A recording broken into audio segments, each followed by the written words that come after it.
Okay, students, I'm going to work a problem in each one of these sections so that you can see how these are done.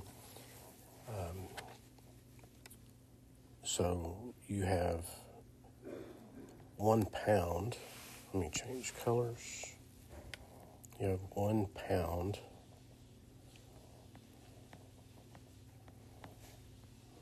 It's equal to 16 ounces.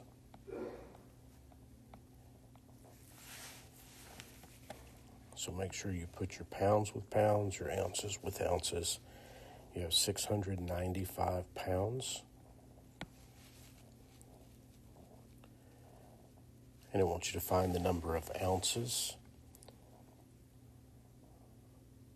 So then you need to multiply 16 times 695. Now remember, normally when we're finding the value of x, we'd cross multiply and divide, but since we're dividing by 1, if you divide or multiply by 1, it doesn't change anything.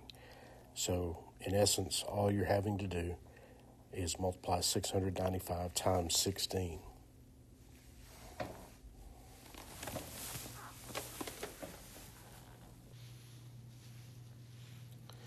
And that comes to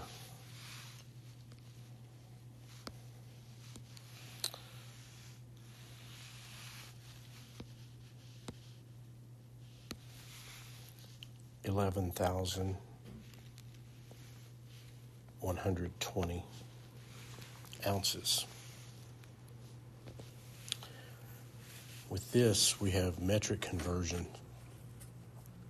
And so the easiest thing to remember here, I believe,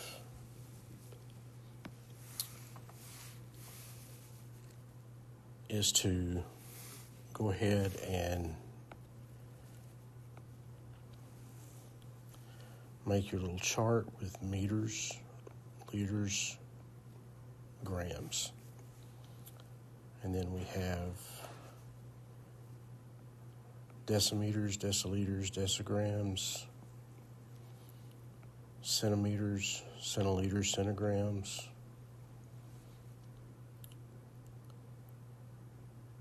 and milliliters, or millimeters, milliliters, and milligrams. Then on the left side, we have deca meters. Let me change this so it's capitalized because it's whole numbers here. So deca meters, decaliters, decagrams, hectometers, hectoliters, hectograms, and kilometers or kilometers. Say it again, get my tongue tangled up. Kilometers, kiloliters, kilograms. So remember that the kilo, 1 kilo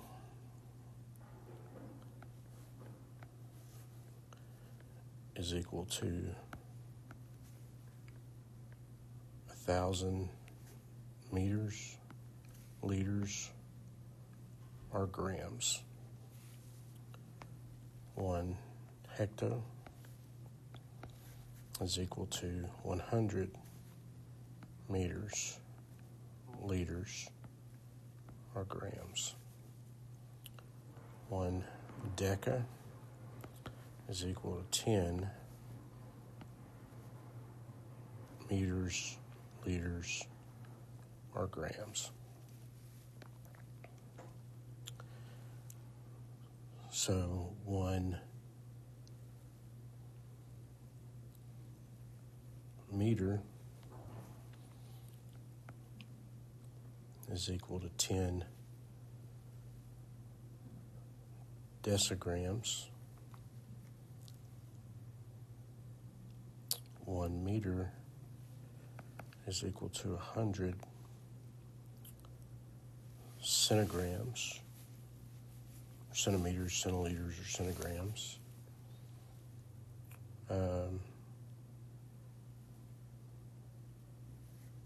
1 meter is equal to 1,000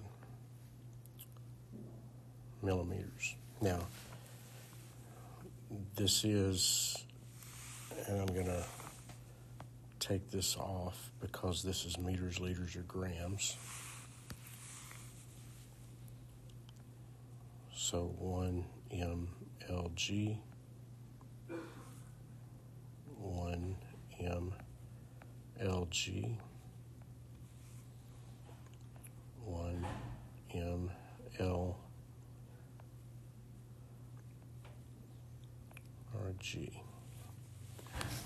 Okay, so 1 meter, liter, or gram is 10 decimeters. 1 meter, liter, or gram is equal to 100 centimeters, centiliters, centigrams.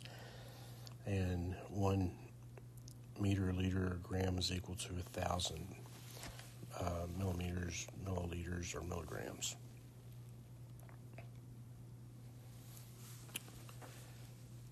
So we have 565 meters. So 565 meters. And we've got to turn them into millimeters. So it's starting out with the base at meters. So we're having to move 1, 2, 3 places to the right. That's how many places to the right that we have to move the decimal point. So it's like 565. The decimal point's understood to be to the right of the last whole number when it's not shown, because that is a whole number, 565. So all we're doing is we're moving the decimal point over 3 places. That means we have 565,000 millimeters now.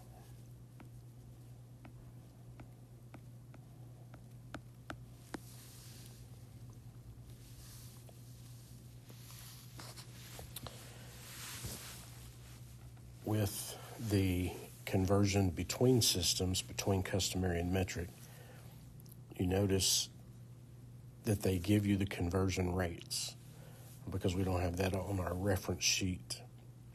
So 1 kilometer is equal to 0.6 miles. Remember, put kilometers with kilometers, miles with miles, and it says 33 kilometers is equal to how many miles?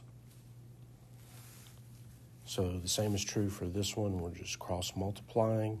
We would normally divide by this number up here, but since it's a 1, all we have to do is multiply 33 times 0.6,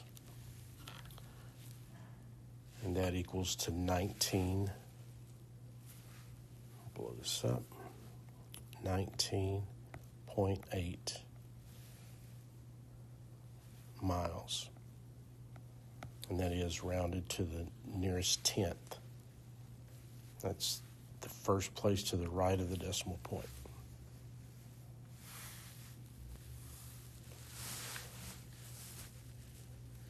Now, when you're looking at the angles of a triangle, remember 180 degrees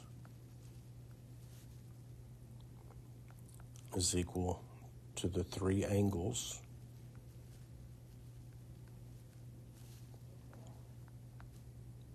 of a triangle.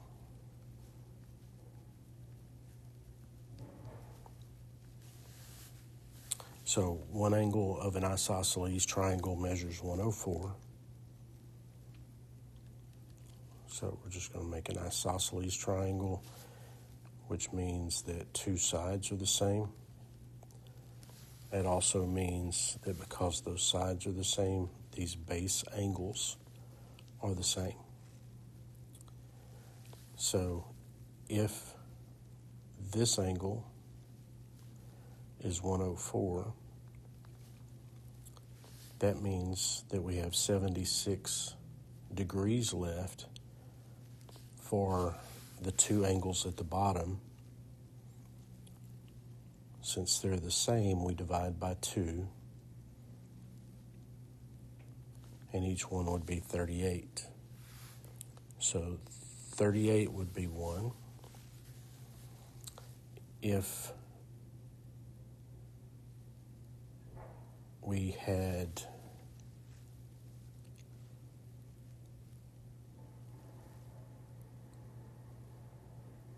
anything else, it wouldn't be correct, because you can't have that 104 be down here, because it says one angle of the isosceles triangle. So you can't have more than 180. If this was 104, that other angle would have to be 104.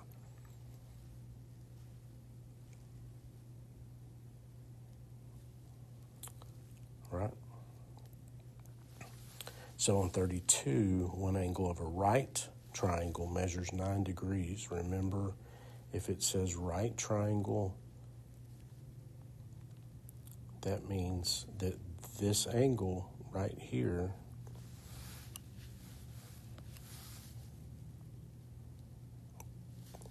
this angle with that square in the corner and then just the rounded area to make it stand out to you, that's 90 degrees already. So if another one of the angles, let's say this one, is 9 degrees, and it has to total 180, that means this one would have to be 81.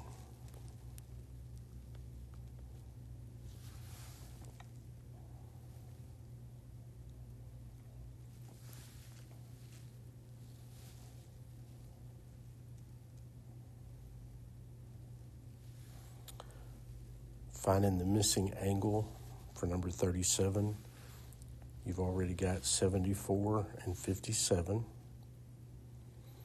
which is equal to 131. So then this angle would be 49 degrees.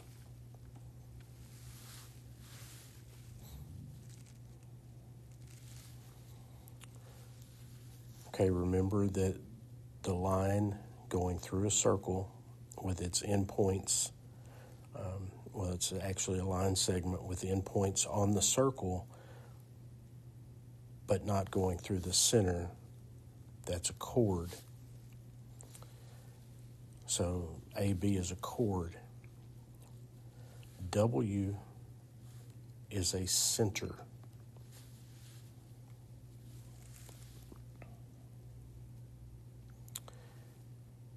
UW is diameter, and RS is radius.